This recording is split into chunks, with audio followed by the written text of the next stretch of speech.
Shockwaves are rippling across East Asia today as North Korea fires ballistic missiles just hours after the U.S. military captured Venezuelan President Nicolás Maduro. The launches mark Pyongyang's first missile test in 2 months, sending projectiles into the sea between the Koreas and Japan. The move comes as South Korea's president, Lee Jae-myung, begins a state visit to China, North Korea's closest ally. Experts say the missiles were a clear message to Beijing, signaling Pyongyang's objection to closer ties between China and South Korea.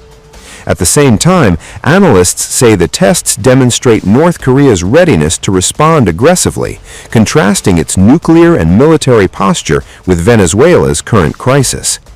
South Korea and Japan condemned the launches.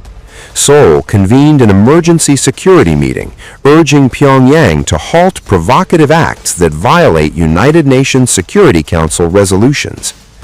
North Korea launched at least 2 ballistic missiles toward the east from near its west coast between 7 o'clock and 8 o'clock this morning. As for the details, Japan, the US, and South Korea are currently working closely together to analyze the situation, but we estimate that the missiles fell outside Japan's exclusive economic zone in the Sea of Japan. In addition, there is a possibility that both ballistic missiles flew on irregular trajectories, and we are continuing to analyze this. The first missile was launched at around 7:54 a.m., reached a maximum altitude of about 50 kilometers, and flew approximately 900 kilometers.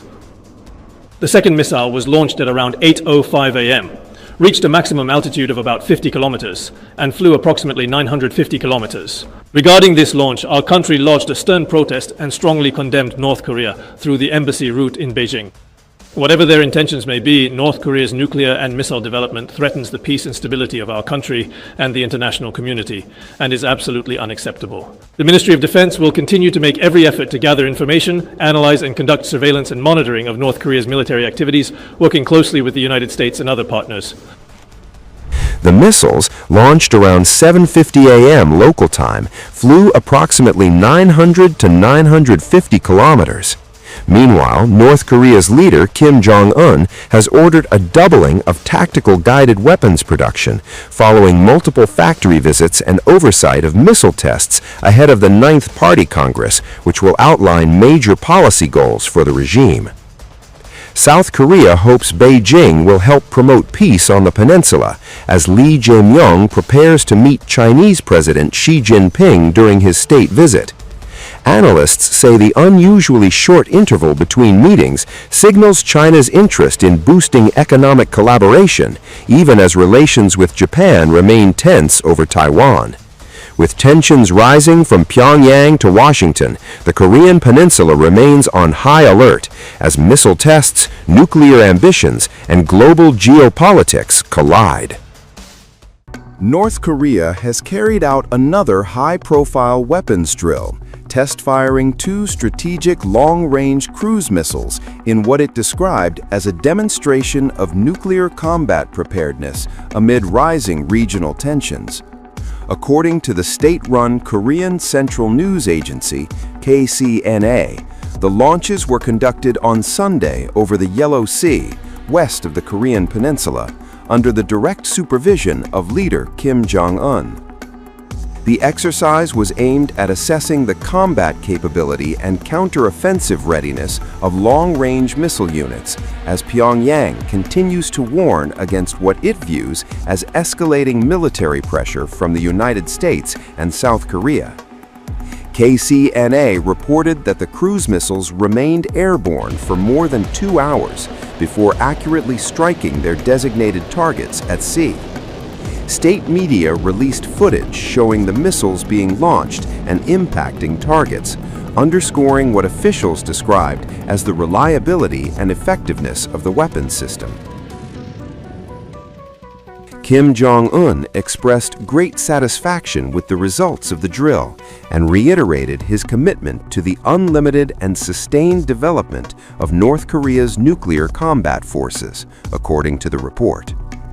South Korea's Joint Chiefs of Staff, JCS, confirmed the launches, saying it detected multiple cruise missiles fired at around 8 a.m. local time from the Sunan area near Pyongyang. The South Korean military said it remains on heightened alert and is closely coordinating with the United States to monitor developments and respond to any potential provocations. Pyongyang framed the missile test as a defensive measure. KCNA said Kim emphasized that verifying the reliability of the country's nuclear deterrent was a legitimate exercise of its right to self-defense and war deterrence, particularly in response to what North Korea considers growing external security threats. The comments were reported by Agence France-Presse, AFP, which noted that North Korea often portrays such weapons tests as reactions to joint U.S.-South Korea military activities. The timing of the launch comes shortly after North Korea revealed progress on what it claims will be its first nuclear-powered submarine. Last week, KCNA published images of Kim inspecting a large submarine under construction in an indoor facility, accompanied by senior officials and his daughter, Kim Joo-ae. Pyongyang has suggested the vessel could eventually be equipped with nuclear-capable missiles, a development that would significantly expand its maritime strike capabilities. North Korea's state media on Thursday released images of what it described as an 8,700-ton nuclear-powered strategic guided missile submarine, marking the first time Pyongyang has publicly revealed the vessel's size and what appears to be a completed hull since announcing its nuclear submarine ambitions in 2021. According to the Korean Central News Agency, KCNA, leader Kim Jong-un said the submarine would strengthen the country's ability to respond to what he called an increasingly hostile security environment. Kim condemned South Korea's parallel submarine plans, labeling them an offensive act that North Korea must counter. Seoul, meanwhile, has moved swiftly after receiving approval from U.S. President Donald Trump in October to pursue nuclear-powered submarines. A government-wide task force was launched last week, and South Korea's National Security Advisor, Wi Sung-lak, said discussions are underway for an agreement that would allow Washington to supply nuclear fuel for military use. This move Kim Jong-un described as an offensive act that violates North Korea's security and maritime sovereignty, according to KCNA. The push aligns with broader U.S. efforts to encourage allies to take greater responsibility for their own defense. South Korea has long sought nuclear submarines as a deterrent against North Korea's expanding nuclear arsenal, which in recent years has extended to sea-based platforms, including submarine-launched missiles and a claimed nuclear-capable torpedo.